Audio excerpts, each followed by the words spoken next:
Je ne vais pas présenter Brahim parce que M. Hissami l'a déjà fait. Par contre, je vais demander à mes collègues de l'équipe technique de passer la vidéo, une petite vidéo de 12 minutes, donc elle ne va pas vous prendre beaucoup de temps, mais qui va retracer un petit peu le travail et tous les efforts que Brahim a fait pour la préservation de ce patrimoine. C'est bon ?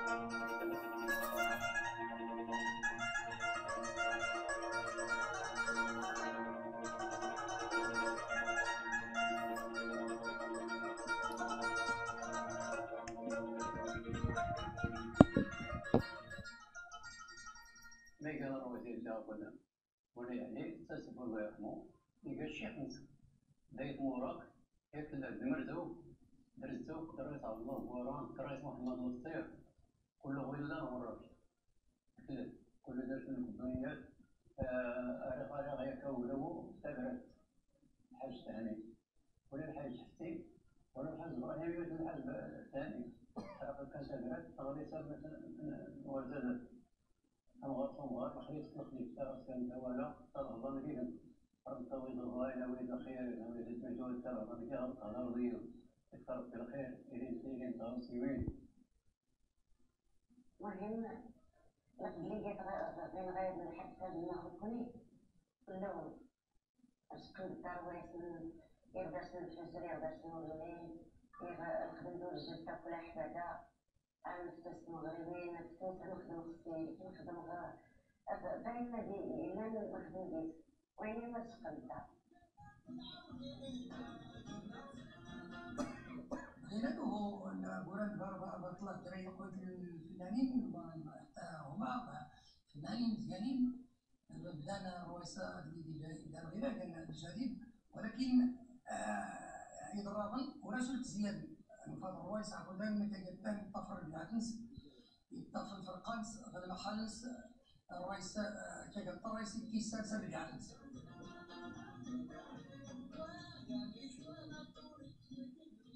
كيزعرف ياسين الدراري مزيين عطاتي سميت كلام مالك الدراري قال ذاك كان حاجه اللي تقليدي ولا الله يرحمو بزاف من الرويصه اش كان نقولوا غير حاجه اللي واش تلقي غير استاذ عمر كينو باش هكا تسلكنا حتى راسك الحاجه اللي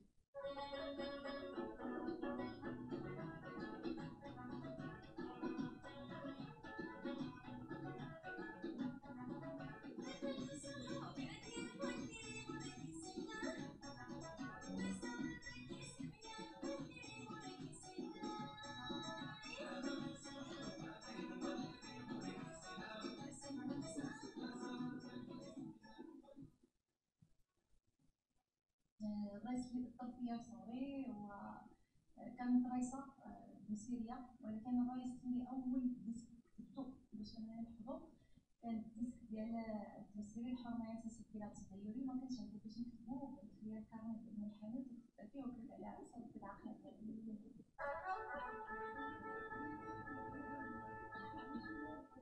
الرئيس الدقيقة لأنه ما إذا الدقيقة بس مثلا نقدر الرئيس تغيلا نقدر تنظر تغيلا دولي بس ما يجزرني لا المجدول الحرير لا يعني نزار قال سميتو اللي كان انت وتا قسمت ميدنا ناس قلنا ستيك غدارو خياطات كان زوج مشالين عندي نسكار مازال ثم تونزا درسنا 60 سنه كاع واش خديتي قال نغرسي يضني اللي تفرضني ولكن الحمد لله يغني مؤخرا نسبة سنة كي لا يوفاك التقاليد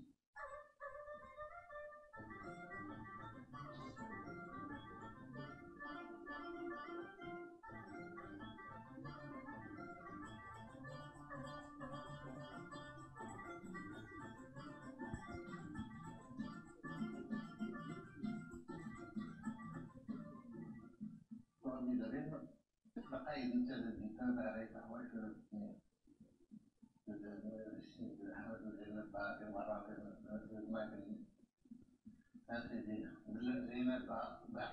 باللحشين الشين ما يمشي يتكتل دلون لا هو تقديم الطريق تقديم الحوايج عارف اللي لم الربا واللغة من فضلا وغالس والكيوان تبيا كتب لي باب الربا تبيا فضلا وغالس هاي الناس لا سيدي الله يسخيها ما يبرح الذوق كله يدخل واحد الجوات لا بعد بديت وانا صغير ثقافة سوياس وما أدراك ما ثقافة سوياس على أنه أنا تكون ولا ما تكونش مكانلكش تكون معروف وأنت داخل بين الناس خاصك لا بد تكون بشي حاجة.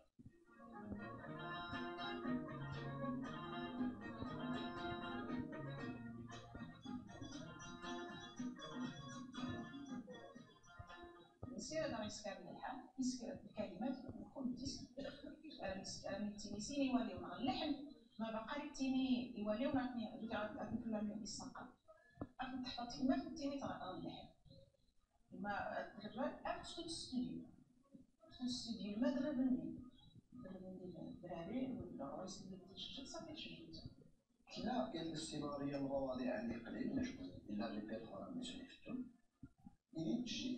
الاجتهاد مثلا الشيخ الحاج العيلة اتفق أريد كان الوصف لي فواياج لمدة سواء في بعض المواضيع اللي تعلقني مسدين سواء في فتعيري سواء في مشكل المواضيع مدرع وكذلك وباكر الشد أحياء العالمية الرحلة تيماتيك يعني نقول أن غير في مشكل المسائل عند طرم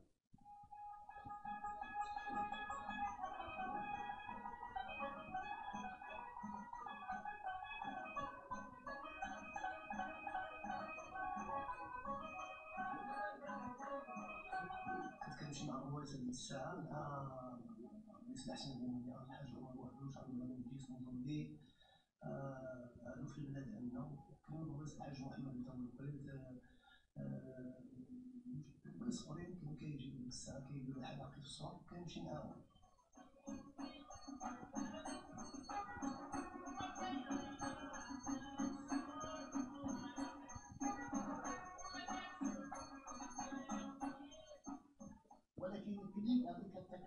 لمن أدخل الناس سمى تراث نحن أدخل الناس عليه القهوة وصل أتكون جزء ديال الديسك الأول بلا الارتفاع ديال الجمعية هاتي فول كتصلح الناس هو اللي بقى بدا بالنسبة للفتح يبقى بدا الارتفاع الحمد لله خير اللي فول ديال غير تبارك احترام الصناعة غير الموسيقى ولكن نحن نزيح الروايز كيحمل يعني الأخلاق الآداب الاحترام حب وحمال وقامة لحبه يعني يكفي غير اللي شارك ديما الفنانه خدات تقال حياه تقال لي اعتراف يعني شكون زوج خير ديال مع التاريخ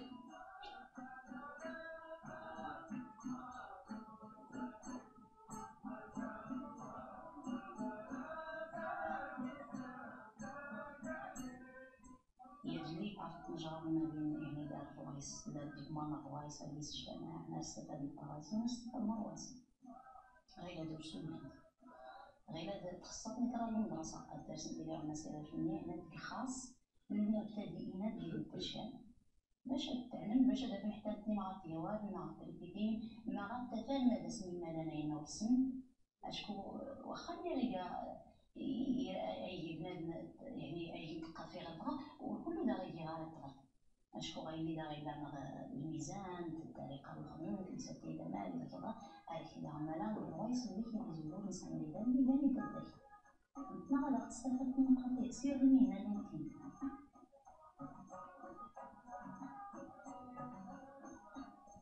الإنتاج ديال الأغاني ما بقاوش الإنتاج ديال الأغنية ما بقاش لأن دابا كيخرج الديسك كيكون تيحصل على الانترنت كيسمع داك الشيء ما بقاش يخدم الفيديو ولا شي حاجه ما شكون اللي غادي يخدم انا عندي برات عندي الفيديو دا فيديو ولا داك الشيء ما بقاش هذا الشيء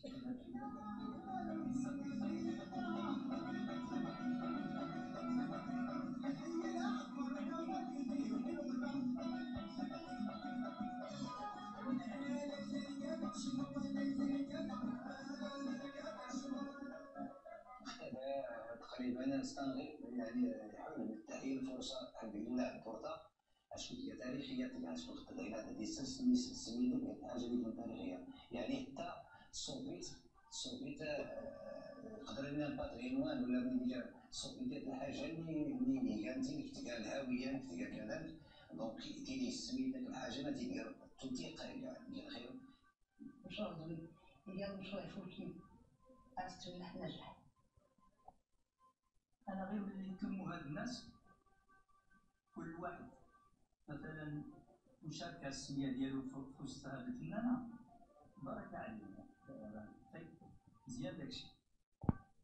تكون هيك شكرا مزيان اشكو ما قالنا بزاف خلي يكون زوار اللي قال الشكر سوسي شكون بعدا زوار تقليدي اشكو انا نجحت نتكات تقليدي لأن عطيك عصري عسيرات نجحت هذه وصلت تشق زين ياك يعني تكيت تقليدي هكا واللي سكاننا أمريكا قديم كلكي كله الدراري تعرف كله زعما كله خير الناس خالط كله ويش بالعكس كيستثمروا بزاف من هاد الجمعيه كيسكن اشكال زعما يسكن اقتراحات يسكن يسمعوا كله الرويصه البلدان في الارشيف تولي الصوت تولي اللحن تولي المسمع يساوي اللي تمدن المسات واخا ينوض الرئيس واخا ينوض الرئيس يأكل التقنى يزوز غير يفولكي يعجبني الكليب فرح التاكي اللي غادي نقرا اي تما زوج كل الرئيس اللي يكون يشجع حتى كي ندير اللي يخصو التاكي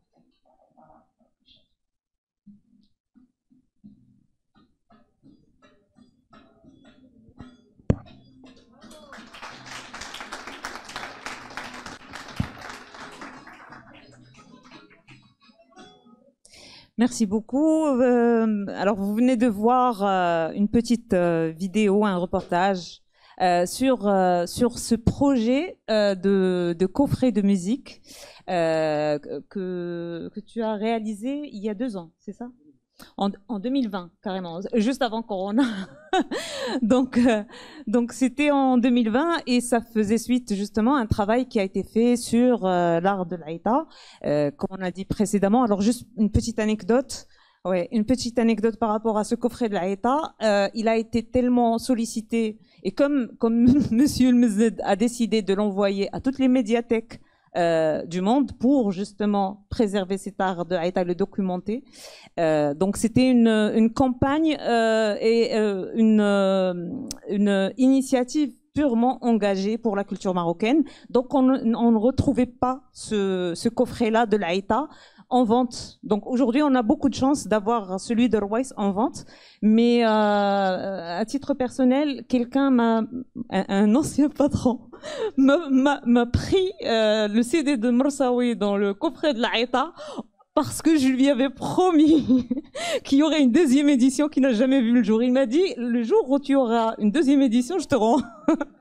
Donc voilà, je l'attends toujours. Mais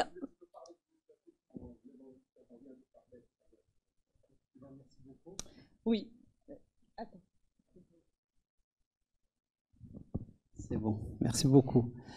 Bon, tout d'abord, merci beaucoup, Monsieur Haitami, pour cette initiative, et pas que celle-là, mais en tout cas les rencontres de Book Club le matin. Merci à toute l'équipe du matin, à l'équipe de Infa Park d'offrir ce beau lieu au débat d'idées, parce que c'est important, et notamment autour du patrimoine qui nous anime, en tout cas qui nous réunit ce soir, notamment le patrimoine amazigh. Donc pour revenir à l'Aïta, effectivement, on vient d'évoquer l'idée de la réédition de l'ouvrage de l'Aïta, qui est en rupture depuis plusieurs mois, voire même depuis 1 an et demi ou 2 ans. Effectivement, on a offert à les 350 points de lecture du Maroc, on a offert une copie pour chaque centre culturel et on a envoyé aux 50 principales bibliothèques nationales à travers le monde, que ce soit en Australie, que ce soit à Library of Congress, que ce soit à la BNF, pour que ceux qui sont passionnés par les musiques du Maroc, par la recherche, puissent trouver cet ouvrage. Évidemment, c'est très compliqué d'envoyer parce que le DHL coûte 2 fois plus cher que le coût de l'ouvrage. Donc ça nous a... Mais j'avais vraiment envie que ça puisse atteindre, en tout cas, ce lecteur à l'autre bout du monde qui est passionné par ce qui se fait dans notre pays. Donc c'est un ouvrage qui est sorti en 2018. Et depuis, bon, on a édité cet ouvrage... Est-ce que vous avez fait la même chose pour celui-là, pour le coffret musical? Pas encore. Non, je l'ai posé dans quelques bibliothèques. Malheureusement, nos ressources ne nous permettent pas d'aller partout. Ce qui est bien, c'est que pour cet ouvrage, le ministère de la Culture a fait l'acquisition de 400 copies pour pouvoir les emmener directement, de les mettre directement sur les points de lecture. Pour ce qui est l'envoi aux bibliothèques nationales à travers le monde, on les a envoyés à trois bibliothèques, mais les envoyer à 50 bibliothèques à travers le monde, ça peut coûter jusqu'à 100 000 dirhams parce que c'est des coûts qui sont assez élevés, et surtout si on veut que ça parte avec soit DHL, soit FedEx, soit avec une institution. Voilà. Donc on n'a pas pu mais on a le projet, bien évidemment, de faire ce travail, donc qui est sorti en 2020. Et puis le livre. Alors qui est justement, sorti, le livre. Il y a eu d'abord le coffret. Juste pour la fiche. C'est un petit livre. Fiche technique, il y a 2 livrets dedans et 10 albums. Voilà. Voilà, 10 albums musicaux et 2 livrets qui sont très, très intéressants, mais ça n'a rien à voir avec ce pavé-là qui est fait de 500 pages, qui est documenté, qui est riche. 400 pages. Pardon, 400 pages. Alors justement, qu'est-ce qui a motivé en fait ce passage du coffret, du format coffret au format livre? Est-ce que il y avait ce besoin d'en dire plus? Écoutez, quand on a travaillé sur ce projet, qui nous a pris à peu près 2 années, plus une vie bien évidemment, et les 2 années de terrain, de studio, etc., on a rassemblé énormément de documents, de matières, de témoignages, comme on a fait avec des dizaines d'heures de témoignages d'artistes, d'entretiens, de documents récupérés un peu partout dans le monde. Il se trouve que juste après sa sortie, ou quelques semaines après, il y a eu le Covid. Et comme tout le monde, il fallait bien s'occuper pendant ce confinement. Et donc, j'ai travaillé sur cet ouvrage avec plusieurs collègues et amis. Donc, ça nous a permis de visionner ces heures de témoignages, de traiter et trier tous les documents que nous avons, contacter les bibliothèques nationales à travers le monde, les centres de ressources, les archives diplomatiques de Nantes.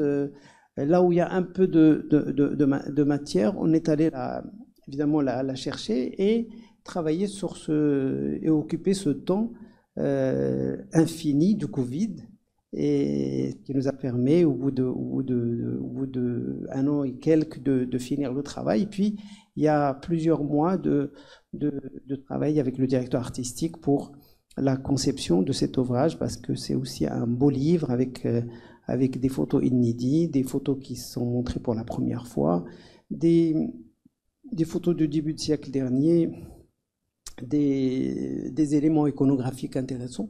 Donc on a fait ce travail qui est assez intense. Bon, on n'a pas su s'arrêter, donc on s'est retrouvé à presque 400 pages et 4 kilos, donc c'est difficile. Il pèse exactement 4 kilos, voilà. C'est lourd, voilà. C'est lourd le patrimoine en fait. Alors justement, on appelle ça Terwissa, c'est ça? En fait, Terwissa, c'est la tradition. C'est la tradition des Raïs. Oui, c'est la personne, c'est Raïs. C'est un Raïs pour la. Alors, Terwissa, c'est une pratique religieuse, musicale et artistique relativement jeune par rapport à la musique amazigh, qui est encore plus ancienne. Mais elle a une histoire à part, parce que ce n'est pas juste de la musique, mais c'est tout un univers. Alors, est-ce qu'on peut parler déjà de la genèse de Teruisa? Quand est-ce qu'elle est apparue? Comme beaucoup de musique à travers le monde, il n'y a pas exactement une date définie pour la naissance de cette pratique. Mais les éléments historiques que nous avons pu trouver à travers la recherche d'autres collègues, il y a plusieurs éléments, parce que cette tradition, elle est inspirée de 3 voire 4 composantes. Elle est inspirée de la pratique de l'ahwash, qui est une pratique amateur, une pratique collective, danse collective, avec toujours un andam qui est un improvisateur, un parolier qui maîtrise le verbe, etc., qui dirige le collectif. Mais c'est une pratique, comment dire, qui n'est pas professionnelle. Dans chaque région, il y a ses spécificités. Puis il y a le deuxième élément, il est d'ordre religieux, avec Imazren, qui étaient des troubadours qui traversaient l'Atlas, le Souss, pendant des années pour chanter le prophète, et donc qui sont plutôt des solitaires qui voyagent avec un ribab. Donc le ribab, qui est un instrument monocorde avec lequel voyage cette communauté. Et puis la troisième composante, qui sont les acrobates de Sidi Ahmed Moussa, qui sont aussi des troubadours et des voyageurs qui sont tout le temps dans les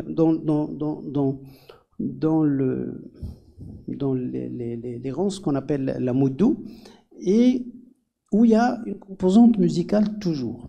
Et souvent, il y a des rois qui les accompagnent. Mais à un moment donné, cette composante musicale s'est réunie autour de la pratique de Teruisa, en utilisant le rebab, mais souvent ceux qui sont les maîtres ou les rois, viennent souvent d'une des pratiques, soit ils viennent de milieux imazren, soit ils viennent de l'ahwash. Voilà, donc et ce qui fait que, par exemple, Hajj Belhaïd, au début du siècle dernier, il témoignait d'ailleurs de Imazren. Il a utilisé, d'ailleurs, c'est ce qu'on appelle le maître de Rbab, qui a utilisé cet instrument, et qui depuis, d'ailleurs, souvent, généralement à plus de 90%, Rais joue principalement Rbab. Il y a très peu de Rouais qui jouent l'otar, sauf quelques-uns comme Madi Hihi, qui vient d'ailleurs, qui était acrobate avant de devenir Rais. Lui joue Rbab. Et Rbab était utilisé souvent au début du siècle dernier, plutôt par les femmes, mais qui chantaient pas qui chantaient plutôt dans les demeures des mécènes, mais pas en plein air. Donc les premières apparitions plutôt étaient dans les années 40, mais le plus gros a commencé plutôt dans les années 80 ou 70-80. Donc, mais ce que j'ai lu, c'était quand même que ça a commencé vers le 19e siècle à peu près, et ça a évolué avec le temps et avec. Les premiers enregistrements qu'on a pu trouver dans les archives, par exemple, de la parole, parce que à l'époque, c'était d'ailleurs la Sorbonne qui avait créé les archives de la parole en 1911. Et donc les premiers enregistrements, on les a trouvés là-bas, et peut-être un petit peu quelques enregistrements qu'on a pu trouver qui sont issus de la Première Guerre mondiale en Allemagne. Mais au niveau du Maroc, les premières musiques enregistrées en Europe étaient celles des Rouais. Bien avant, ils étaient au même niveau, ils étaient au même moment que la musique égyptienne, qui venait enregistrer soit principalement à Pathé, et puis plus tard avec Polydor ou Beidaphone, c'était un label à Berlin qui était créé par des frères syriens au début du siècle dernier. Donc les premiers enregistrements et qui était principalement, on en trouve encore des 78 tours de cette époque. Donc on peut dire que cette période-là était une période très intéressante quand on travaille sur ça. Voilà. Le seul souci, c'est que la plupart des artistes, quand on trouve ces enregistrements, ils s'appellent à chaque fois avec leur prénom et leur tribu. C'est-à-dire, on trouve par exemple Hamadi Hihim, on trouve par exemple, parce qu'ils viennent de la zone de Haha, ou par exemple quelqu'un qui vient de Dmsira, mais à chaque fois, on se retrouve avec plusieurs personnes qui portent le même prénom et le même origine de... Oui, voilà, donc forcément, si on n'a pas s'il n'y a pas une grande différence au niveau de la voix, on se perd un peu, d'autant plus que les enregistrements de l'époque restent difficiles à écouter. En tout cas, les vinyles des 78 tours d'abord sont très fragiles. Dès que ça bouge, ça peut se casser. Et là, il y a un travail monstrueux sur lequel peuvent travailler en tout cas les chercheurs ou les étudiants à l'avenir, parce que cette partie, elle est aussi témoin de notre histoire de cette époque-là. Alors, si on revenait un petit peu sur les influences de Tarouissa, Kain Ahwesh. Et Ahwesh, c'est super intéressant parce que c'est une pratique sociale, c'est-à-dire tout le monde peut le faire, c'est pas une pratique professionnelle pour les fêtes et c'est une pratique mixte. Est-ce que ça a influencé un petit peu la mixité dans la musique d'Airways, ou alors le fait que ce soit nomade, voilà, a empêché un petit peu cette mixité d'aller loin, de prendre part à la Tarouissa au départ, en tout cas. Non, la pratique mixte, elle continue encore jusqu'à aujourd'hui. Et d'ailleurs, plus on s'éloigne de la ville, plus la mixité existe, plus les femmes et les hommes dansent et chantent en même temps. Donc, juste pour ouvrir une petite parenthèse par rapport à ça, c'est-à-dire le conservatisme, il est plus urbain que rural. Et souvent, un étudiant, quand il vient de l'université, il peut empêcher, parce que comme il apporte la lumière, il a étudié, voilà, il peut empêcher sa maman, voire sa sœur, à la pratique de se mélanger à des hommes.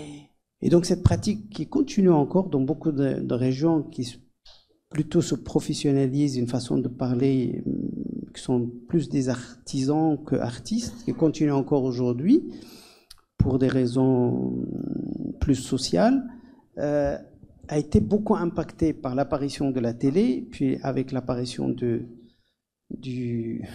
la parabole, puis après les réseaux sociaux, les photos de téléphone et WhatsApp, etc. Ce qui fait que aujourd'hui la pratique souffre et voire même quelques éléments de la pratique de l'ahwash ont disparu. Mais aujourd'hui, il y a une conscience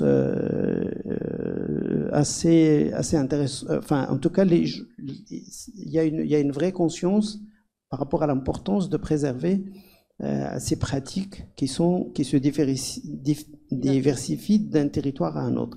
Pour revenir à Tarouissa, la pratique de Tarouissa, effectivement, tu as raison en disant que l'errance ou le voyage empêchait les femmes à faire partie de collectifs. Effectivement, vu qu'on travaille dans des territoires plutôt accidentés, parce que les Rouaïs sont des gens de voyage, comme les acrobates. Donc souvent, ils voyagent l'été dans les montagnes et l'hiver dans les zones plus clémentes, notamment Adraa, Sousse, etc. Donc c'est comme ça que la moudou, c'est comme ça qu'on appelle cette pratique de la moudou ou du voyage. Dernier point, les femmes ont toujours été présentes dans Tarouissa, mais plutôt dans des territoires assez limités, notamment à Tiznit.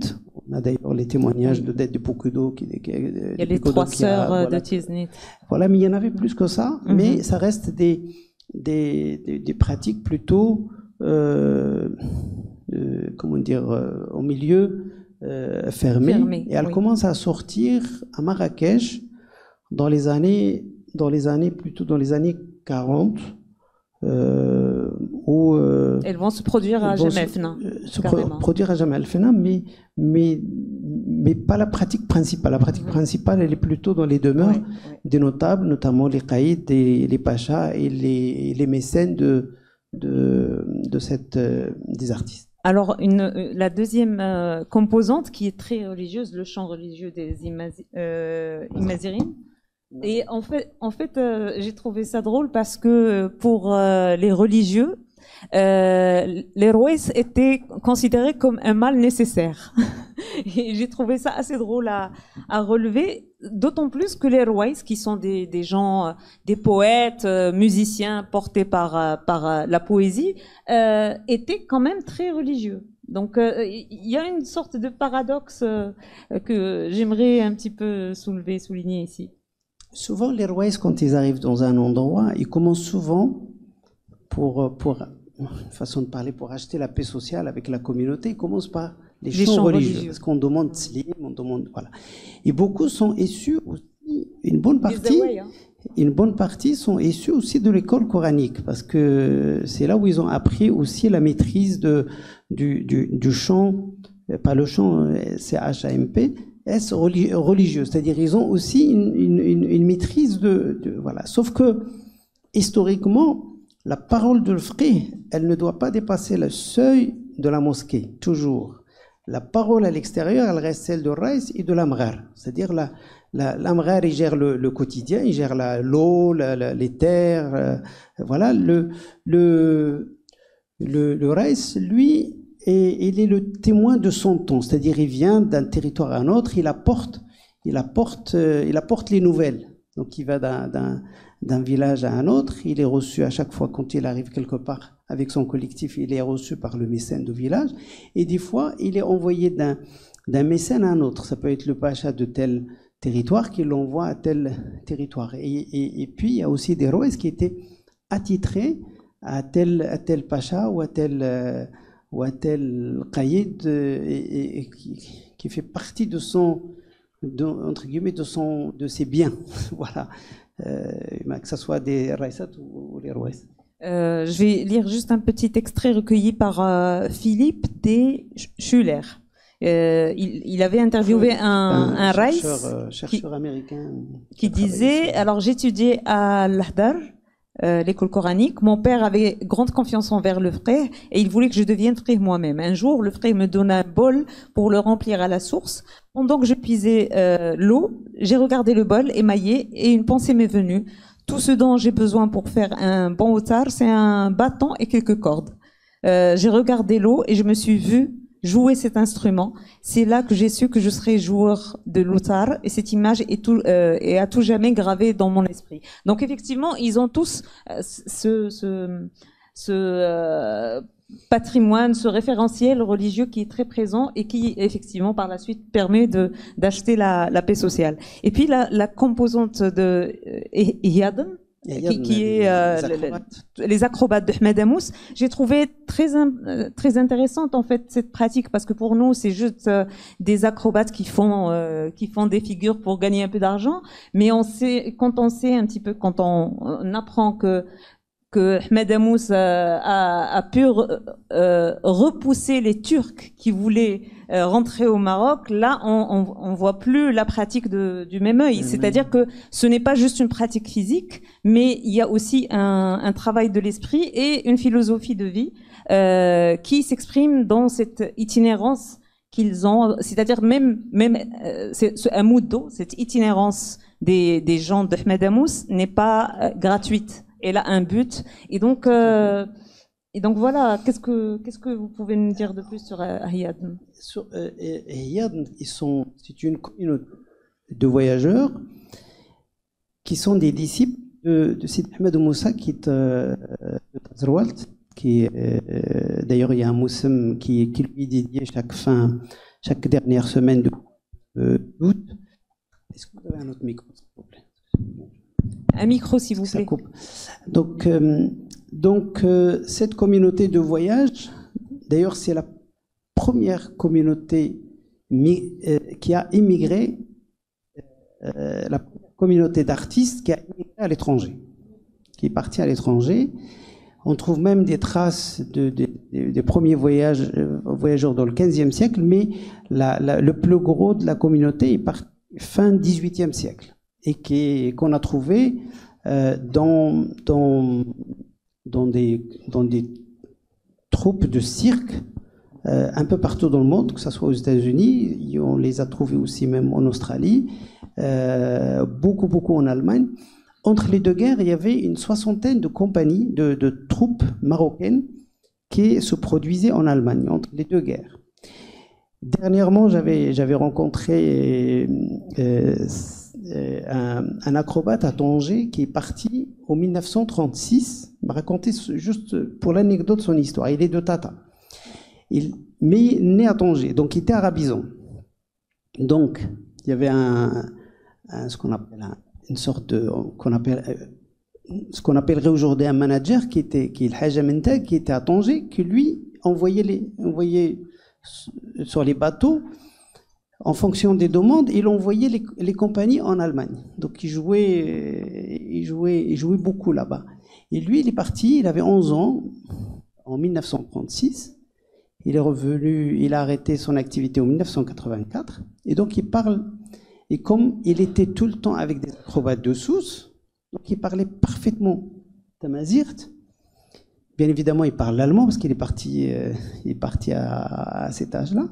Son oncle qui l'a emmené est parti aux États-Unis. Et je lui ai dit, pourquoi toi tu l'as pas accompagné? Lui, il était un peu noir. Il m'a dit, si je pars avec lui, je n'avais pas le droit de prendre le même bus que lui.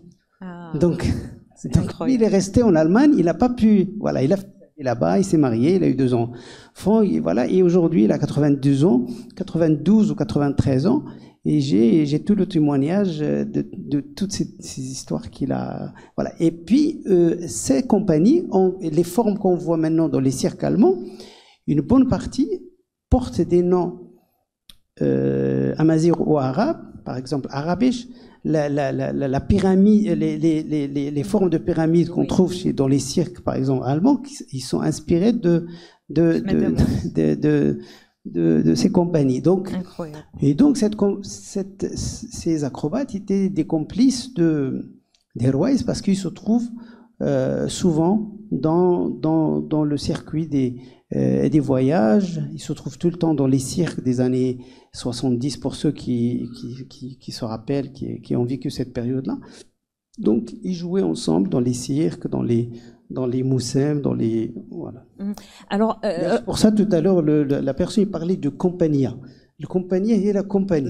Vraiment, compagnie. Ils avaient des compagnies parce qu'ils vivaient en autarcie, ils vivaient en communauté.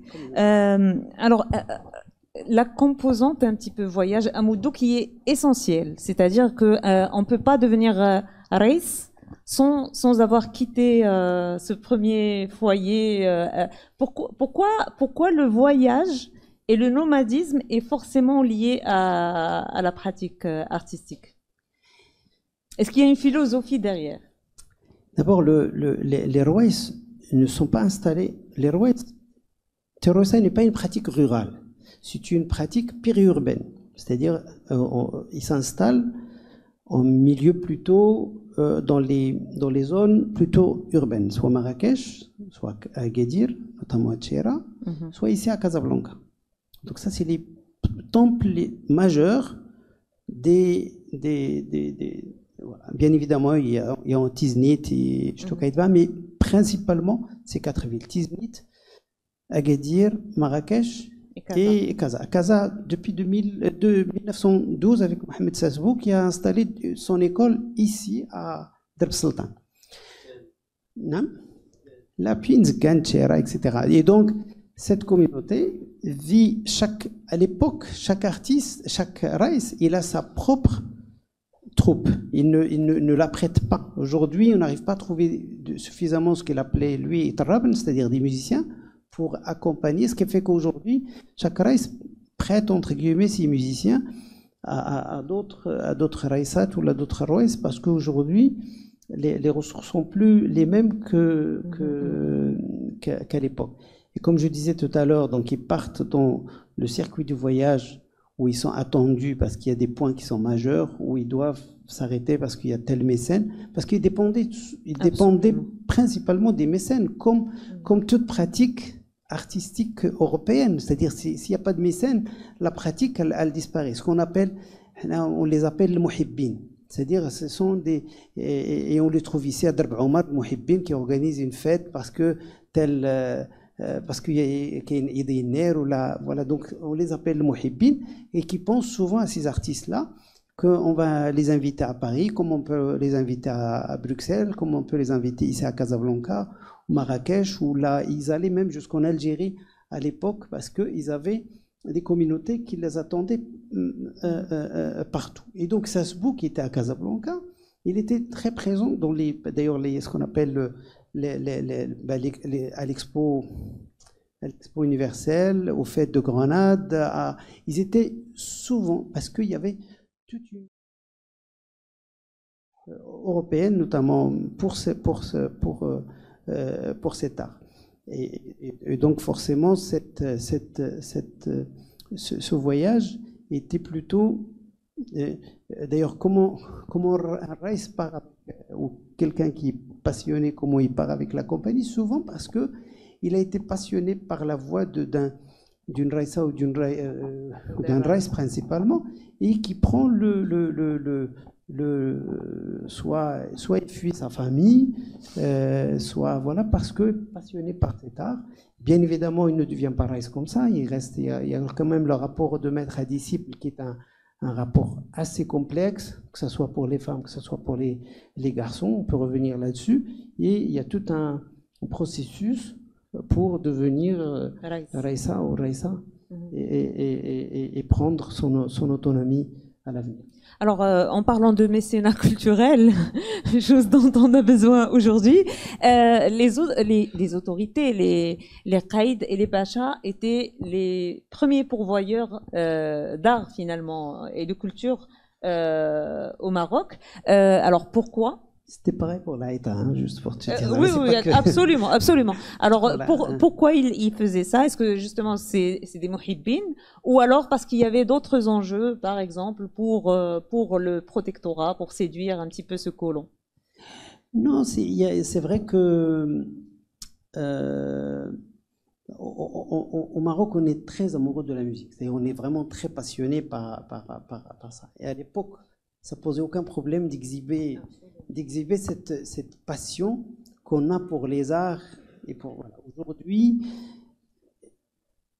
ça relève de l'intime, mais des fois, on n'a pas envie forcément de le montrer. Mais je pense, jusqu'à il n'y a pas longtemps, les gens, en tout cas, exhibent cette passion pour la musique. Et comme dans le sud, en tout cas, il ne faut pas l'oublier, le Maroc est un pays rural, même le milieu urbain, moi je le considère des fois, il est la frontière entre l'urbain et le rural, je ne sais pas si on le trouve même dans la même maison. Donc on a cette passion pour ces arts issus de territoires comme le Souss, comme le Sud-Est, le Haut-Atlas, etc.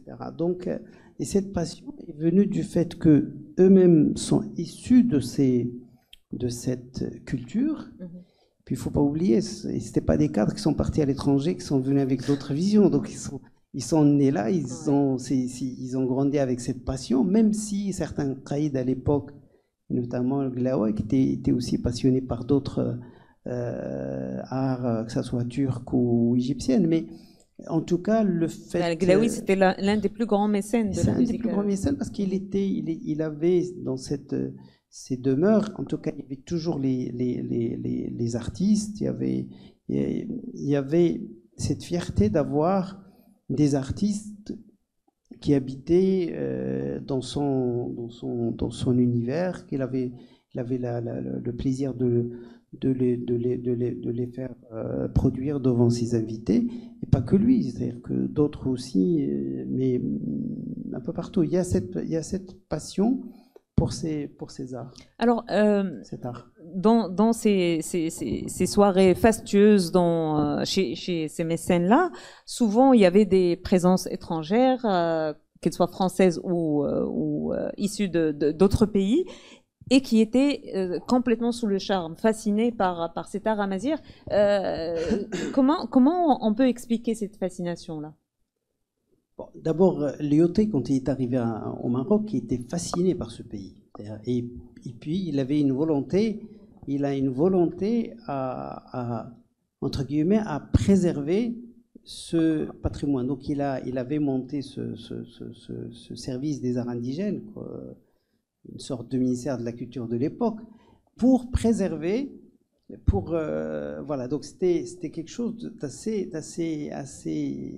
hallucinant. Donc, c'est lui qui interdisait d'ailleurs aux étrangers de rentrer dans les mosquées, etc. Donc, il y avait cette fascination qui est assez troublante, une façon de parler. Et il avait d'ailleurs confié le service des arts indigènes à Prosper Ricard, que lui-même a invité des musicologues, des chercheurs à travailler. Il a travaillé sur l'Andalousia, mais il a trouvé une passion.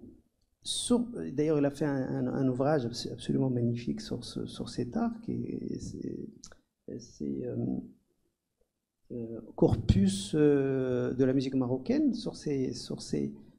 où il parle de Allah, mais surtout il a beaucoup travaillé sur les Rouaïs, et cet écrit de l'époque nous donne un avis sur comment ça se produisait, comment se pratiquait cet art, parce qu'ils étaient sur le terrain, ils allaient aussi eux-mêmes, il y a aussi des photographes qui ont travaillé, comment il s'appelle, Jean Besancenot a fait des milliers de photos à Tiznit, dans le Souss, de côté des photos qui sont magnifiques, qui sont aujourd'hui à l'Institut du monde arabe. Et donc il y a eu un travail qui est aujourd'hui très très intéressant et qui nous permet d'avoir une vision de comment se pratiquait à l'époque. Donc cette fascination, elle a existé, et elle a existé aussi au Maroc, parce que on l'oublie souvent. Ici, il y avait à Excelsior, à l'hôtel Anfa, il y avait la musique des Rouaïs quasiment tous les jours. Il y avait des cafés où se produisait, mais même plus tard, c'est-à-dire c'est pas uniquement pendant le protectorat, mais même dans les années 80, il y avait à Rabat, c'était pareil, il y avait des lieux qui étaient dédiés. Il y a un festival à l'Oudaya dédié à l'art de Rouaïs. Donc il y avait à Tanger, et surtout, il se produisait beaucoup à l'étranger. Donc, ça n'avait aucun lien avec c'est une fascination occidentale à des pratiques issues qui font la singularité de ce pays. Et il y a aussi quelque chose que tout le monde peut noter aussi, une similitude que beaucoup de chercheurs étrangers relèvent, la similitude entre les rythmes de la musique des Rouaïs et celle d'une musique d'Asie, de Mongolie, de Cambodge et tout ça. Et je pense que ce rapprochement fascine aussi, parce que vu l'espacement géographique et surtout le manque de contact.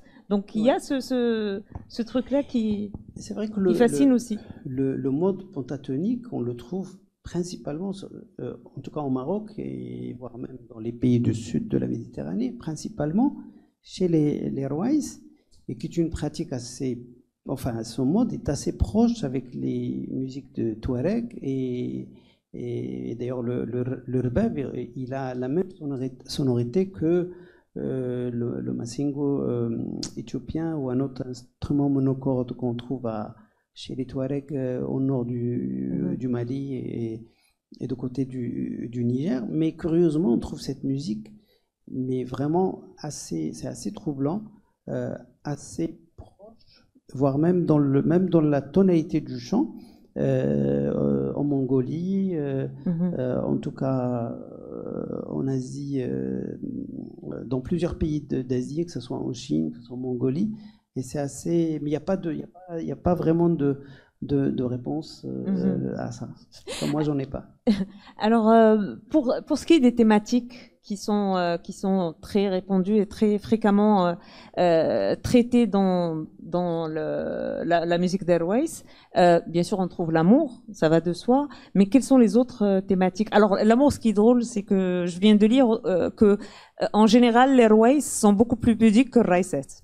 Donc voilà, c'est les textes des Raïs en sont toujours beaucoup plus libres que les textes des Raïs. Je voulais absolument mon côté féministe se manifeste là-dessus, mais il y a aussi d'autres thématiques qui sont beaucoup plus engagées peut-être.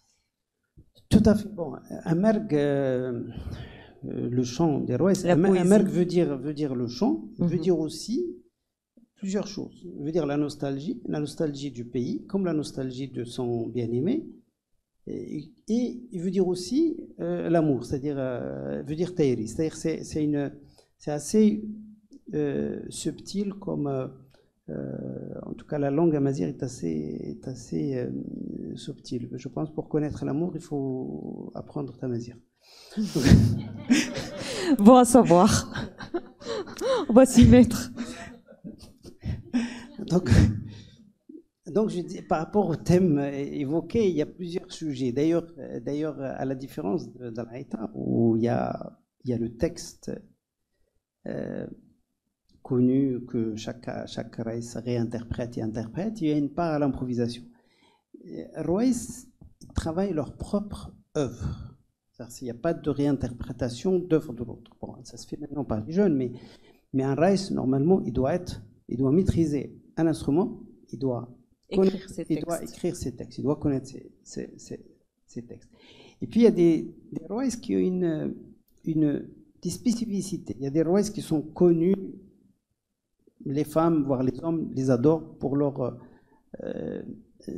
maîtrise du sujet de l'amour, leur manière de chanter l'amour, que ce soit Hussein Lebez par exemple, qui continue encore à produire des choses magnifiques, que ce soit Saïd Achtou, qui a toujours refusé malheureusement d'enregistrer, c'était pour des raisons, par respect à son papa qui l'a empêché, mais ces textes sont restés parce que bon, il a été filmé dans des mariages, etc. Et ces textes continuent à exister. Il y a des artistes qui sont connus par leur militantisme face aux colonisateurs, contre le protectorat, notamment Omar Ouahrouch, Hosni Mouti, qui ont été emprisonnés, torturés, etc. Il y a des artistes qui sont passionnés par tout ce qui est paysage. Comment il s'appelle Ben Hiyaout Znaq par exemple, qui nous vient du sud-est de la vallée de Darha. Il nous raconte ces paysages absolument magnifiques avec où il raconte en tout cas toute la faune et la flore de ce territoire. Il y a plusieurs sujets. Il y a bien évidemment aujourd'hui, on peut, par exemple, Fatima Taba Amran, elle est plus témoin d'une revendication à la reconnaissance de la langue amazigh, etc. Donc, test 1, 2.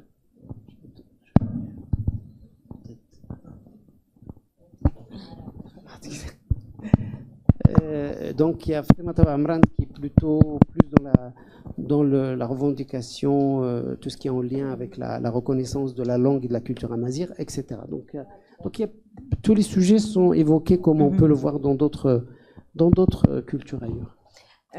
Alors j'aimerais pouvoir ouvrir le débat dans la salle, mais avant ça, j'ai envie quand même de parler d'une composante identitaire qui s'est manifestée dernièrement beaucoup plus et qui fait que les amoureux de Tarwisa et de la musique d'Airways, aujourd'hui, ils tiennent beaucoup comme une composante identitaire essentiel à montrer et à répondre, à travers aussi le costume.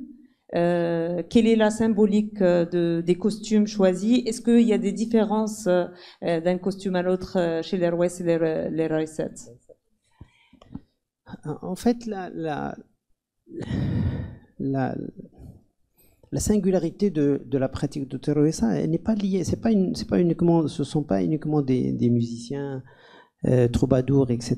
Ce sont d'abord, tous les enregistrements qu'il y a eu depuis le début du siècle dernier à ce jour sont aussi témoins de l'histoire de notre pays, de la richesse de notre pays, de l'exception de ce pays, etc.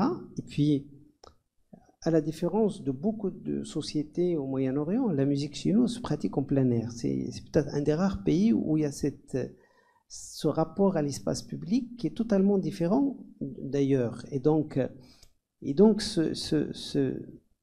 c'est un mot doux, ce voyage d'un lieu à un autre, c'est ce qui a permis, parce qu'il ne faut pas oublier qu'à l'époque, il n'y avait pas autant de ponts, etc. Ce sont ces artistes-là qui vont d'un village à un autre pour raconter et témoigner de ce qui se passe dans notre pays. Il n'y avait pas WhatsApp. Donc, il n'y avait pas la presse. Donc, voilà. Donc, forcément, ils ont eu un rôle essentiel. Et forcément, l'intérêt de cette musique, c'est que c'est à la fois une musique, c'est de la parole, de la danse, et puis c'est une façon d'être. Et donc, c'est usloub hayat. C'est pas une. Voilà. Et donc, c'est tout ça. Si c'est cette culture entre guillemets, à résister aux aléas de l'histoire, et à une période aussi où le Maroc avait fait le choix, par erreur, de partir vers l'État-nation, en s'appropriant uniquement une culture et peut-être pas d'autres. Mais aujourd'hui, cette cohésion qu'on trouve aujourd'hui, et d'ailleurs on le voit, les jeunes aujourd'hui, ils sont passionnés par les arts amazirs, et pas que d'ailleurs, par tous les arts de notre pays, par le patrimoine de notre pays, parce qu'ils commencent aujourd'hui à se rendre compte de l'importance et de la subtilité, de la richesse, de la diversité de notre pays. Aujourd'hui on a parlé des Rouès, mais demain peut-être on parlera d'un autre sujet, et donc c'est ce qui fait l'exception de ce pays. On a bien vu aujourd'hui comment ça a été célébré le Nouvel An amazir après la décision royale d'officialiser la date, et donc tout ça fait que, et c'est formidable à la fois pour le vivre ensemble, pour l'économie, pour l'image du pays, pour l'exception de ce pays, et pour l'identité plurielle de notre pays. Alors, parmi les activités et les missions de Brahim Znud, il y a le Timitar. Et Timitar a apporté énormément de choses à la musique amazigh. Est-ce que on peut espérer d'ici quelques années aussi de voir la musique amazigh, celle d'Airways ou autre, inscrite aussi au patrimoine de l'UNESCO, comme c'est le cas pour Gnawa? Bon, il y a une démarche qui a été lancée par le ministère de la Culture d'inscrire déjà, de créer une liste des éléments du patrimoine de notre pays. Et ça, c'est un travail qui est vraiment... Il y a eu un travail important sur la liste d'inscrire les éléments du patrimoine matériel. Mais on a mis beaucoup de temps à travailler sur la diversité du patrimoine immatériel. Aujourd'hui, il y a une vraie conscience par rapport à ça, parce que d'abord, il y a des éléments qui sont fragiles, il y a des éléments qui sont en déperdition. Il faut quand même qu'on fasse attention avec la mondialisation, la globalisation, la glocalisation aussi, parce que des fois on se retrouve avec les mêmes, le mariage à Oujda ou la Flayoun, ils se ressemblent, c'est pas normal, donc il faut que, donc il y a et donc à travailler sur les exceptions régionales, les exceptions de territoire, c'est ce qui permet à développer énormément de choses en parallèle, c'est-à-dire d'abord la cohésion régionale et nationale, et puis la diversité des éléments liés à l'artisanat, énormément de choses. C'est ce qui permet peut-être voilà. Donc personnellement, j'ai travaillé sur l'élément des Rouès et sur Ehiyan, que j'espère un jour seront en tout cas inscrits sur la liste nationale, et puis sur la liste représentative du patrimoine immatériel mondial de l'UNESCO. Donc ça c'est voilà. Et puis bon, c'est vrai que une pratique n'est pas faite pour qu'elle soit uniquement inscrite ou voilà. De moment, tant qu'elle a un rôle social, et c'est là où chacun de nous doit se questionner soi-même sur comment contribuer un chacun de nous pour préserver une telle pratique ou une telle pratique. C'est-à-dire que le kaftan, si les femmes ne le portent plus, s'ils partent en habit soirée à mariage, s'il n'y a pas plus le kaftan, forcément il va disparaître. Le kaftan, il n'est pas fait pour être posé dans un musée, il doit être habillé. La même chose pour une musique. Un musicien, s'il joue, s'il n'a pas de raison d'être, elle n'a plus de raison d'être s'il ne se produit pas. Si on ne l'invite pas à une cérémonie, à un mariage, à un moussem, il n'a pas... Voilà. Donc ce sont des choses pour lesquelles nous avons longtemps tourné le dos.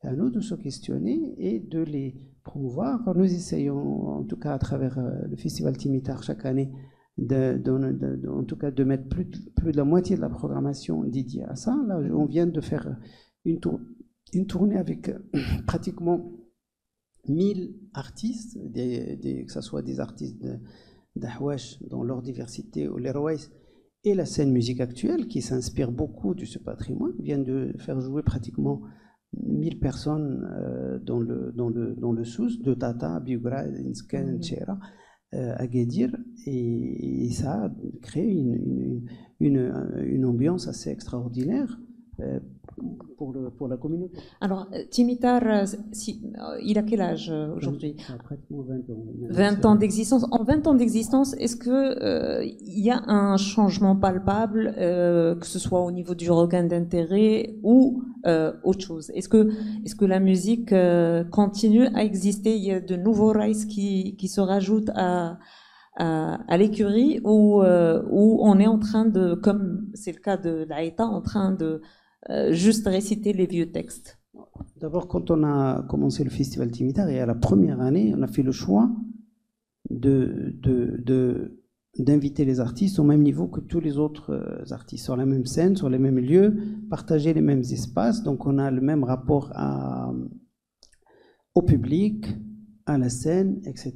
Et il n'y avait aucune surprise, ils ont eu du succès tout de suite, immédiat, parce que quelqu'un qui vend 1 million de CD à l'époque, forcément, il a son public. Il ne peut pas attendre à le voir uniquement dans un moussem ou là dans un mariage. Et donc, forcément, ça a eu beaucoup de succès. Et curieusement, on mettait les artistes étrangers en première partie pour pouvoir... voilà. Donc ça, là-dessus, la question ne se pose pas. Ce qu'on a fait, une des choses pour laquelle, personnellement, je suis fier, c'est que de voir des jeunes s'inspirer des pratiques de leurs ancêtres et créer et perpétuer la tradition, des traditions, et mettre des mois, dès qu'ils savent qu'ils sont invités à se produire au festival, ils se préparent, ils prennent un studio, ils ont un garage, ils se préparent, ils savent qu'ils sont attendus, et quand il n'est pas prêt, c'est l'artiste qui te dit, écoutez, je pense qu'on laissons ça pour l'année prochaine, parce que c'est très bien qu'il sera jugé aussi par le public. Donc, c'est cette dynamique qu'on a créée. Et puis, depuis le festival Timitar, une dizaine de festivals ont été créés dans la région, à Tafraout, à Tiznit, à Taroudan, à Shtoukaïtbara, à Ognidif, à Meln, etc. Donc, ça a permis de créer d'autres événements. Et puis, tout ça permet de faire rayonner le territoire, créer une cohésion intéressante au niveau de ces territoires. Alors, en parlant de cohésion, j'ai une petite proposition de vidéo à partager qui justement rappelle cette cohésion entre toutes les composantes culturelles du Maroc. C'est une vidéo que mes collègues vont projeter et qui lie musique amazigh à musique andalouse. Donc, on va la voir et juste après, le débat sera ouvert dans la salle.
C'est bon.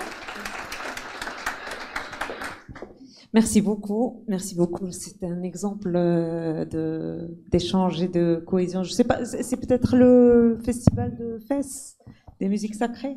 Je pense que c'était une commande, je ne sais pas quelle occasion, mais en tout cas c'est Mohamed Brioul qui avait dirigé deux orchestres, l'orchestre arabo-andalou de Fès avec les orchestres, plusieurs orchestres de Rouaïs. On aura voilà. Tout à l'heure aussi l'occasion d'écouter certains morceaux du coffret justement. Alors la parole est à vous, messieurs, dames. C'est quand vous voulez, Hafsa et monsieur. Alors, bien sûr. Bonsoir. Très heureuse, Ibrahim, de vous retrouver. Nous, on se voit souvent au boulevard déjà.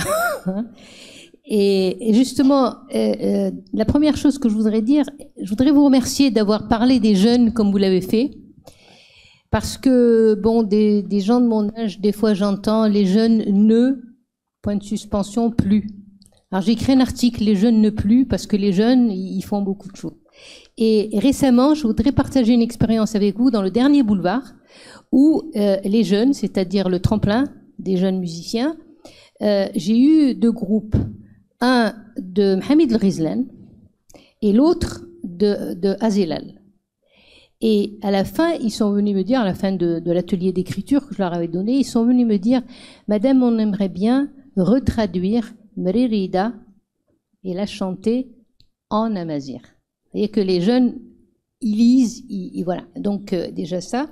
Par rapport, je voudrais juste une petite anecdote à propos de cette mosaïque du Maroc que vous avez évoquée dans la musique, mais qui existe partout. Il y a quelques années, il y a pas mal d'années, il y a un groupe d'Américains qui sont venus comprendre le Maroc. Bon. Alors, il y a une Américaine qui est venue me dire, écoutez, madame, on a des problèmes à comprendre le Maroc. Alors, je l'ai amenée vers une mosaïque. Je lui ai dit, vous ne pouvez comprendre le Maroc que si vous comprenez l'esprit de la mosaïque. Tout est mosaïque chez nous, la musique, etc. Et la question que je voudrais vous poser, c'est à propos de ce qu'a dit Fedoua sur justement l'UNESCO. Alors, j'aimerais vous dire que cette année, pour le Salon du Livre, je viens de préparer 7 tables rondes en anglais pour le Salon du Livre et que c'est notre invité d'honneur cette année. Alors peut-être que, je ne sais pas si vous participez au Salon du Livre ou pas, mais ce serait vraiment l'occasion pour ce que vous faites, voilà, puisque eux ils viennent chez nous, peut-être que vous pourriez je sais pas si vous êtes programmé ou pas pour une table ronde, mais voilà une occasion de rencontrer l'UNESCO chez nous. Merci.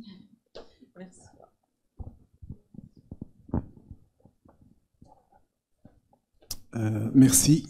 Merci pour cette belle présentation. C'est très riche. Moi, j'ai 3 petites questions. En fait, si vous pouvez nous confirmer certains événements, notamment puisqu'il s'agit d'anthologie. Donc, la première, on dit que Haj Blade a une confrontation avec Mohamed Abdel Wahab et que c'est une performance et que Haj Blade a surperformé par rapport à Mohamed Abdel Wahab. Je ne sais pas si c'est vrai ou c'est faux. Voilà. Deuxième chose, il y a eu, est-ce que aussi dans les années 60, il y a eu des personnes qui ont fait voyager les Roïs, notamment à Paris. On dit que, je parle de Belhaj Boulhassan, qui, est-ce que peut-être qu'ils se sont produits à l'Olympia? Est-ce que c'est vrai ou est-ce que vous avez des idées? Et troisième chose, sur l'anthologie de l'Aïta, on dit aussi que Paul Bowles, cet Américain qui a vécu à Tanger, a fait un travail sur l'Aïta. Il a sillonné un peu le Maroc et a fait des enregistrements. Voilà, merci.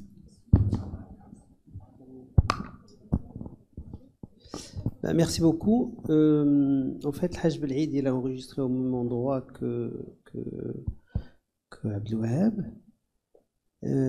Moi, la seule info que j'ai, c'est que Abdel Wahab était fasciné par le travail de Haj Belhaïd. Mais les confrontations entre les deux, je ne suis pas, voilà. Mais je pense que si, vous savez, nos universités, ils étaient toujours réticents à travailler sur le patrimoine, parce que dès qu'on parle de patrimoine, on pense au folklore, et forcément, nos chercheurs, jusqu'à il y a très peu, commencent à s'intéresser à ce volet-là.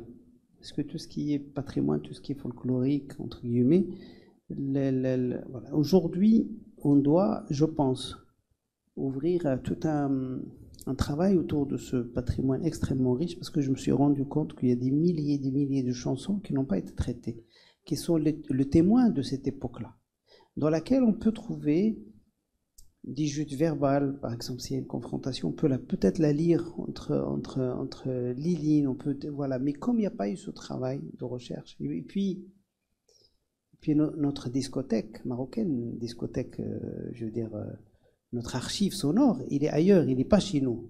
Donc déjà, il faut faire un travail pour récupérer tout ce qui a été enregistré, que ce soit par Polydor, que ce soit par Baidaphone, que ce soit par Pathé, que ce soit, et d'avoir ici des musées sonores où on peut, avec des centres de ressources, où les étudiants peuvent travailler, parce que on a beau donner aujourd'hui la langue amazigh reconnue, etc. C'est très bien. Mais ceux qui préservent la subtilité de la langue, ce sont les poètes et les artistes. Nous, on n'utilise que le talmirt, bonjour, on va manger, etc. C'est-à-dire on utilise le technique. Mais la subtilité, la beauté de la langue, ce sont les poètes. Et c'est ça qui va nourrir, c'est ça qui nourrira les jeunes à parler mieux la langue, que ce soit l'arabe, que ce soit le darija, que ce soit tamazigh. Je ne parle pas uniquement de tamazigh, que le hassani, etc. Donc c'est ça. Et donc, c'est juste une parenthèse. Par rapport au rapport à l'immigration, aux artistes avec le sud de l'Europe, et pas que d'ailleurs, ils voyageaient depuis les années 30. Donc il y a eu un rapport assez particulier avec... voilà, dans les années 30, ils y allaient pour enregistrer, et pour les grands événements, parce qu'il y a cette fascination à cette musique. Et puis dès que la communauté marocaine s'est installée en Europe, il y a eu ce désir de les avoir tout le temps, venir se produire, et c'était le lien essentiel pour cette communauté avec le pays. Donc forcément, le Hajj Blaïd, et plus tard Omar Waharouch, et beaucoup plus tard le Demsiri, Tahihid, jusqu'à j'étais à Paris il n'y a pas longtemps pour présenter le livre, et bien il y avait plusieurs concerts et plusieurs raïsat et roïs qui se produisaient, c'est-à-dire c'est cette activité qui date depuis les années 30, continue encore aujourd'hui, un siècle plus tard. Donc il y a ce rapport. Et à la différence de beaucoup de communautés, par exemple la communauté kabyle ou d'autres, cette communauté a rarement fait le choix de l'immigration. Elle y va, elle se produit, elle revient, parce qu'il y a d'autres amodos à faire ici. C'est-à-dire ils y allaient, ils se produisaient, ils revenaient. Encore aujourd'hui, même s'ils sont pas, c'est pas des gens qui roulent sur de l'or, mais ils sont dans ce désir d'avoir. Il y a très peu, il y a quasiment Raïs Behti qui a fait le choix de rester là-bas dans les années 70, mais il a continué d'ailleurs son activité là-bas. Mais très peu font le choix de... Voilà. Donc il y a ce rapport, ce lien assez particulier au pays. L'anthologie de la Haïta, j'ai pas compris, c'était quoi la question? Ah, Paul Bowles, il a fait un travail très intéressant. Pareil, d'ailleurs, il y a...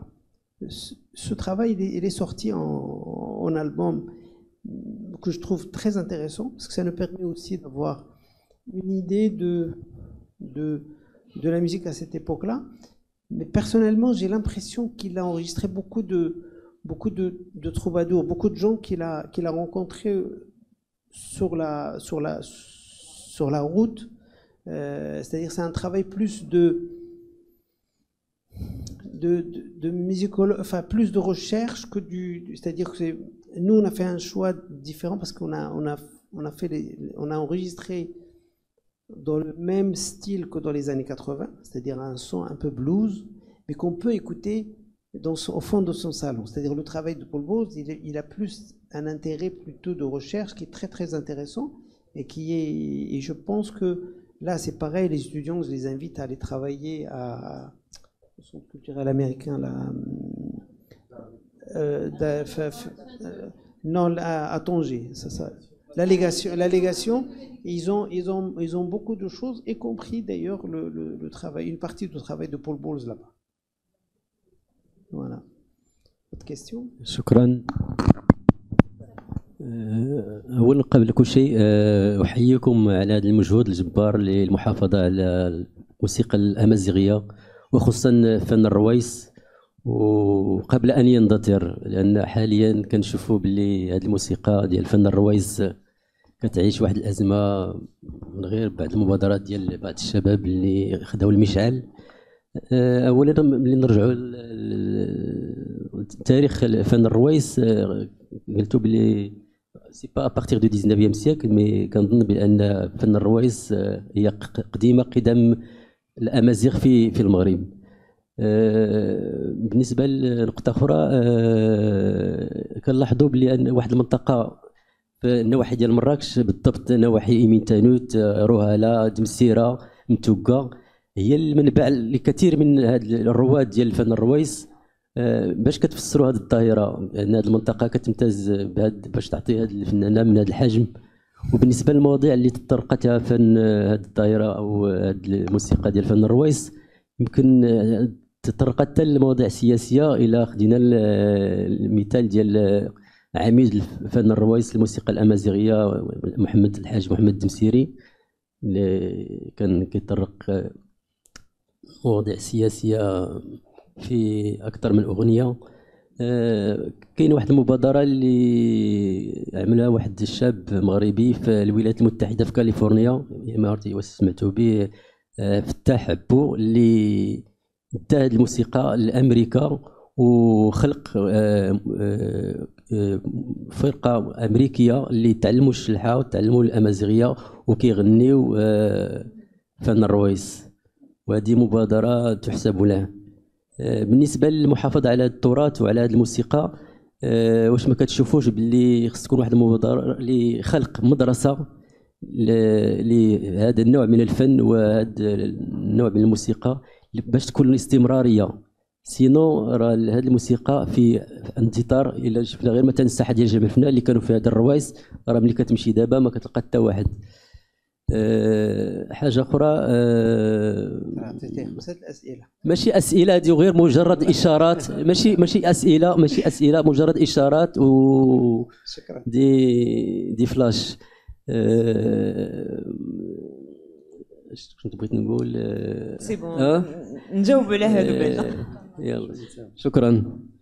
ميرسي بوكو. انا قبيله ما قلتش لوريجين ديال الرويس باديه في نهايه القرن 19، غير هو دون سا فورم اكطويل الدات دو سيت ايبوك لا. هذا سميتو من بعد راه كان بيان ايفيدامون الموسيقى عايشه في كل مجتمع بسي سبيسيفيتي، puis il y a pas de sacralité à une musique, c'est-à-dire une musique elle évolue, et même la musique d'Arwaïs ديال اليوم ماشي هي ديال ديبي السيكل ديرني، c'est-à-dire كل واحد كل رئيس كيحاول كيجيب حتى هو ليدونتيتي ديالو. كاين بحال دابا المرحوم بيزما بون الى انتيغري طمطم مثلا، كاين اللي دخل القمبري، كاين دي شوز دونك شاك باسكو يا با دو دونك شاك ايبوك. حتى اللباس اللي كان مثلا قبل كانوا كيلبسوا كلهم 100% كو دو بلان، دابا اليوم كتلقى دوطخ فورم دوطخ هذا، مي سي نورمال خصنا نقبلوا غير لي شوز ما تكونش راديكال. كاين دابا دي جون كي اون كريي دوت شوز كي غدا غادي يولي تا هما باتريمون اكسيتيرا، دونك سا سي با. بالنسبه لي تيغو ديال التيرويزا، بيان سور لو تيريتوار ديال شتوكا ديال ماسا وشتوكا sont les terreaux dont on a parlé le plus, parce que c'est les fascinés ou les muhibbin sont principalement issus de ces territoires-là, de cette région-là. Au fur et à mesure, il y a des rois, bien sûr, le Hajj Blaïd qui est issu de Naddo à quelques kilomètres de Tiznit, Et puis il y a d'autres rouaïs qui sont issus du Shtuka, Itbaha, Massa, etc. Et puis il y a des artistes qui sont issus de l'Anti-Atlas n'a pas donné beaucoup d'artistes, malheureusement, mais Andek Draa a donné plusieurs rouaïs. Aujourd'hui, il n'y a plus. En fait, ce n'est plus une terre, comment dire, fertile par rapport à ça. Et puis, les zones les plus, enfin, qui sont encore riches et qui donnent encore des rouaïs aujourd'hui, c'est principalement le Haouz, mais surtout منطقة حاحة. من دمسيرة حتى المتوقع حتى الواحد ديال الداودي من تانوت كذا. Et surtout, la région ديال حاحة a donné beaucoup de voix féminines. Donc ça, c'est pour moi la terre fertile de cette pratique. Je la défends, c'est pas parce que je suis de là-bas, mais c'est vrai. Ça nous dit tout. Je sais pas, est-ce que je peux continuer? بالنسبة لآزاك كنت عنده أنا مشيت عنده لا كاليفورني. Il est effectivement un passionné de l'art d'Arwaïs. Il contribue à des débats à l'université.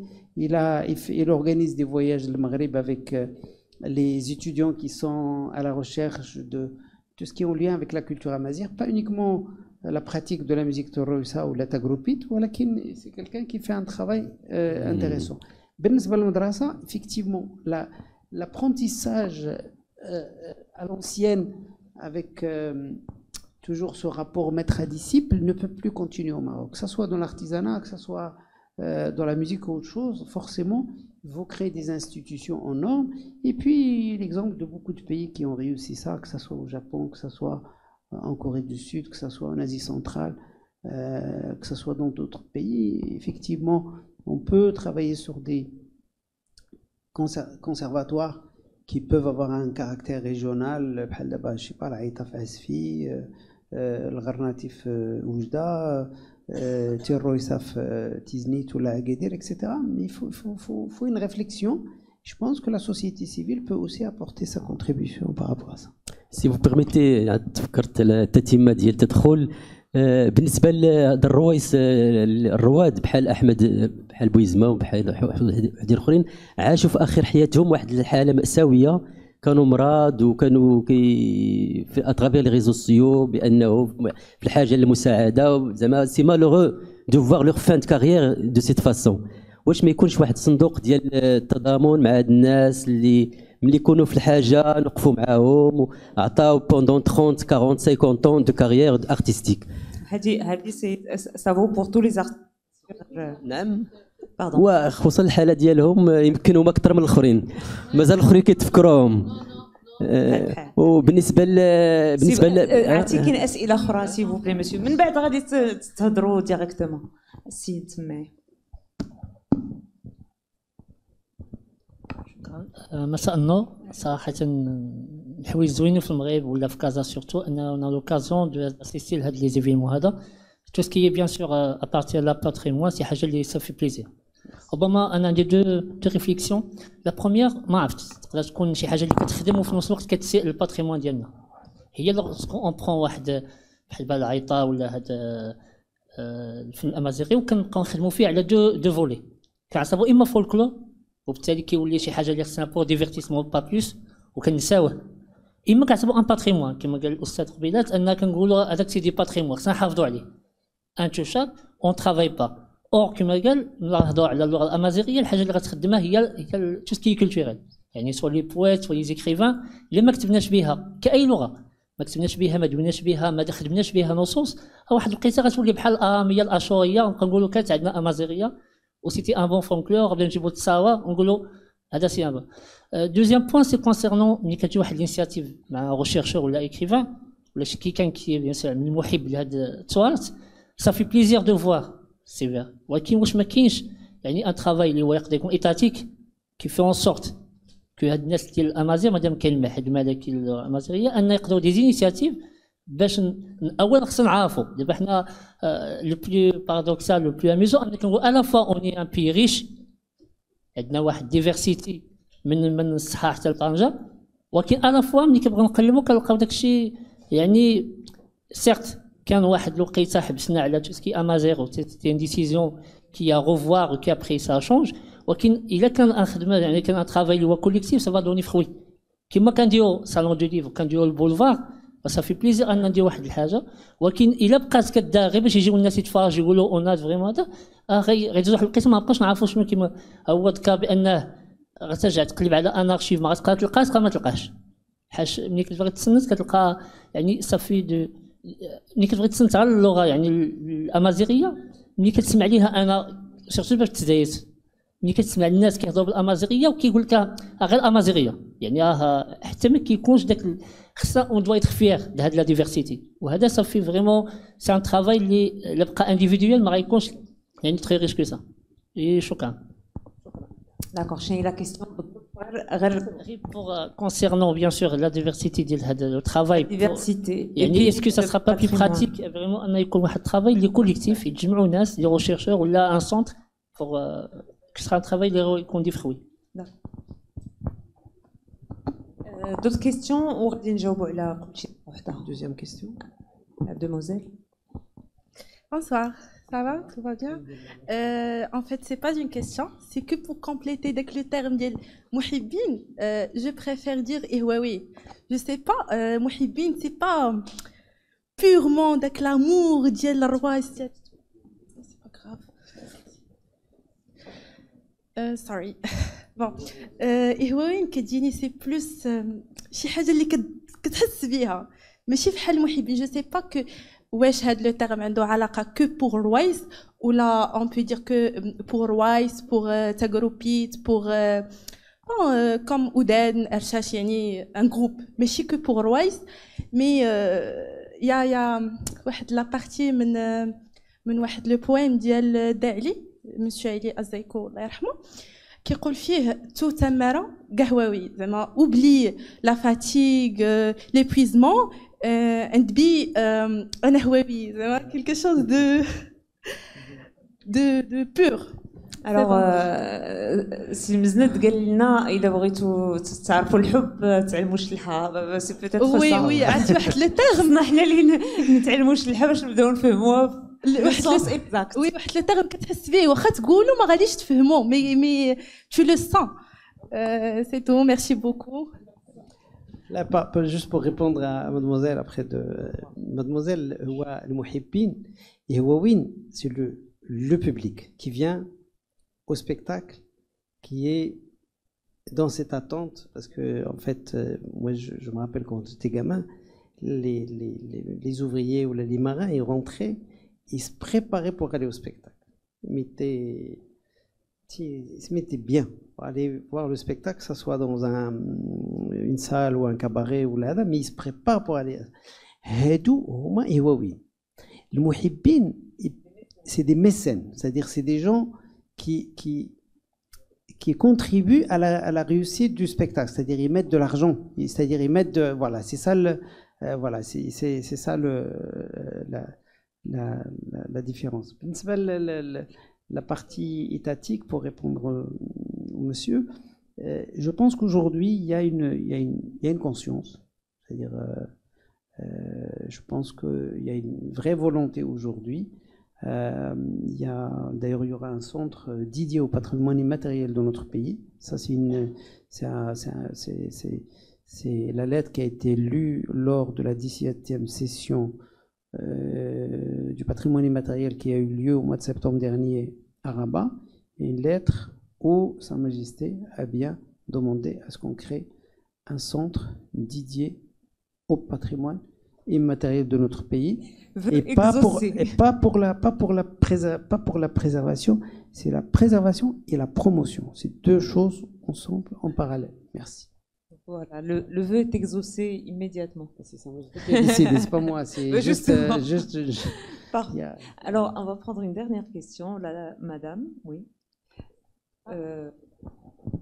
Et ce sera la dernière avant une séance de dédicace. خديجة بوتني مهتمة بالتراث. مرحبا. نتكلم D'accord. En ce qui concerne les cheikhats de l'Aïta, on leur donnait des noms, des pseudonymes ou des noms, comme Zahafa, Cheikh Zahafa, Cheikh Khrboucha, parce qu'elle avait des traces sur son visage. C'est-à-dire que symboliquement, c'est une violence. Est-ce que Raïsat, Amazériat, avait aussi ce genre de surnom, de pseudonyme? Merci. Non, dans la pratique de Terroïsa, d'abord, c'est principalement, elles sont référencées par la tribu dont elles sont issues, que ce soit Dmsira, que ce soit Massa, que ce soit Shtouka, c'est-à-dire c'est toujours affilié à son, voilà, on ne cite jamais le nom de famille de l'artiste, ou en tout cas rarement. L'Aïta, c'est pareil, des fois, parce que dans l'Aïta, elles étaient beaucoup et très longtemps dépendantes du maître. Alors que chez les Rouaïs, ils s'émancipaient beaucoup plus facilement. Donc, moi, je pense que c'est mon interprétation et ma lecture. Voilà. On est en train de me faire des signes. Même dans les tribus arabes, avant c'était la poétesse de la tribu. Bien sûr, absolument. C'est le colonialisme qui en ont fait des bien sûr, bien sûr. Pas que. Rien à ajouter. Ok, merci beaucoup. Merci d'avoir participé à cette rencontre. Nous avons là quelques exemplaires du livre, mais on peut les trouver plus tard dans certaines librairies à Casablanca, à Livre-moi. Les Livre-moi, Carrefour des livres, sont disponibles. Donc, pour ceux qui veulent prendre le livre ou le coffret tout de suite, marhaba bikoum, et merci d'avoir participé à cette rencontre.